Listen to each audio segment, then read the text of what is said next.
ಗೌರಿಬಿದನೂರು ನಗರದ ಬೆಸ್ಕಾಂ ಉಪವಿಭಾಗ ಕಚೇರಿ ಮುಂದೆ 11 ಕೆವಿ ವಿದ್ಯುತ್ ಮಾರ್ಗ ಹಾದು ಹೋಗಿದ್ದು, ಕಚೇರಿ ಮುಂದೆ ಎಲೆಕ್ಟ್ರಿಕ್ ವಿದ್ಯುತ್ ವಾಹನ ಚಾರ್ಜ್ಗೆ ಪಾಯಿಂಟ್ ಕಾಮಗಾರಿ ನಡೆಯುತ್ತಿದೆ. ಕಬ್ಬಿಣದ ಸೀಟ್ ಮೇಲ್ಛಾವಣಿ ನಿರ್ಮಾಣ ಮಾಡುತ್ತಿದ್ದು, ಈ ಕಾಮಗಾರಿಗೆ ತಾತ್ಕಾಲಿಕ ಅನುಮತಿ ಪಡೆಯದೆ ಅಕ್ರಮವಾಗಿ ವಿದ್ಯುತ್ ಪಡೆದು ವೆಲ್ಡಿಂಗ್ ಕೆಲಸ ಮಾಡುತ್ತಿದ್ದಾರೆ.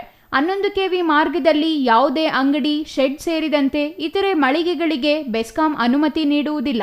ಆದರೆ ಬೆಸ್ಕಾಂ ಕಚೇರಿ ಮುಂದೆಯೇ ಅಕ್ರಮವಾಗಿ ವಿದ್ಯುತ್ ಪಡೆದು ವೆಲ್ಡಿಂಗ್ ಕಾಮಗಾರಿ ನಿರ್ವಹಿಸುತ್ತಿದ್ದಾರೆ.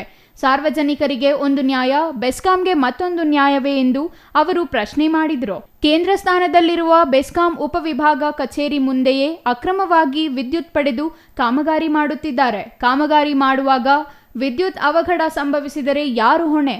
ಬೆಸ್ಕಾಂ ಸರಬರಾಜು ಜಿಲ್ಲಾ ಅಧಿಕಾರಿಗಳು ಕೂಡಲೇ ಇವರ ವಿರುದ್ಧ ಕ್ರಮ ಕೈಗೊಳ್ಳಬೇಕೆಂದು ಆಗ್ರಹಿಸಿದರು. ಇದು ಸಿವಿಲ್ ಡಿಪಾರ್ಟ್ಮೆಂಟ್ಗೆ ಸಂಬಂಧಪಟ್ಟಿರೋದ್ರಿಂದ ಈ ಕ್ವಾರ್ಟರ್ಸ್ಗಳು ಎಲ್ಲ ಡೆಮಾಲಿಷ್ ಮಾಡ್ತಾರೆ, ಶಾರ್ಟ್ಲಿ ಡೆಮಾಲಿಷ್ ಮಾಡ್ತಾರೆ. ಈಗಾಗಲೇ ಗುದ್ದಲಿ ಪೂಜೆ ಆಗಿದೆ ಮಾನ್ಯ ಶಾಸಕರಿಂದ. ಈ ಕಂಪ್ಲೀಟು ಡೆಮಾಲಿಷ್ ಮಾಡ್ತಾರೆ. ಆ ಟೈಮಲ್ಲಿ ಲೈನ್ 11 ಕೆವಿ ಲೈನ್ ಮೇಲೆ ಇರೋದನ್ನ ಶಾರ್ಟ್ಲಿ ಇದನ್ನ ಶಿಫ್ಟ್ ಮಾಡಿ. ಈಗ 11 ಕೆವಿ ಮೇಲೆ ಇದೆ, ಅದರ ಕೆಳಗಡೆ ಯಾವ ತರ ಕೆಲಸ ಮಾಡೋಕ್ಕೆ ನೀವು ಪರ್ಮಿಷನ್? ನಾವು ಆಫ್ ಮಾಡಿ, ಈಗ ಮೊನ್ನೆ ಸ್ಟ್ರಕ್ಚರ್ಸ್ಗಳೆಲ್ಲ ಎರೆಕ್ಷನ್ಸ್ ಮಾಡುವಾಗ ಲೈನು ನಾವು ಆಫ್ ಮಾಡಿ ಕೊಟ್ಟಿದ್ದೀವಿ. ಈಗ ಶೀಟ್ ಆಗುವಾಗಲೂ ಕೂಡ ನಮ್ಮ ಹತ್ರ ಕೇಳಿಕೊಂಡು ಲೈನ್ ಆಫ್ ಮಾಡಿಸ್ಕೊಂಡು ಕೆಲಸ ಮಾಡಿ. ಸರ್, ಈಗ ಕೆಲಸ ಮಾಡ್ತಾ ಇದ್ದಾರೆ, ಈಗ ಇದು ಆಫ್ ಇದೆ, ಆನ್ ಆಗಿದೆ? ಇದು ಆನಲ್ಲಿ ಮತ್ತೆ ಯಾವ ರೀತಿ ಕೆಲಸ ಮಾಡ್ತಾರೆ ಸರ್? ಆನ್ ಇಟ್ಕೊಂಡು ಯಾವ ರೀತಿ ಕೆಲಸ ಮಾಡೋಕ್ಕೆ ಇದು ಮಾಡ್ತೀರಲ್ಲ? ಡಿಸ್ಟೆನ್ಸು ಕ್ಲಿಯರ್ ಡಿಸ್ಟೆನ್ಸ್ ಇದೆ. ಈಗ ಶೀಟ್ ಹಾಕುವಾಗ ಸೇಫ್ಟಿ ಮಾಡಿಕೊಂಡು.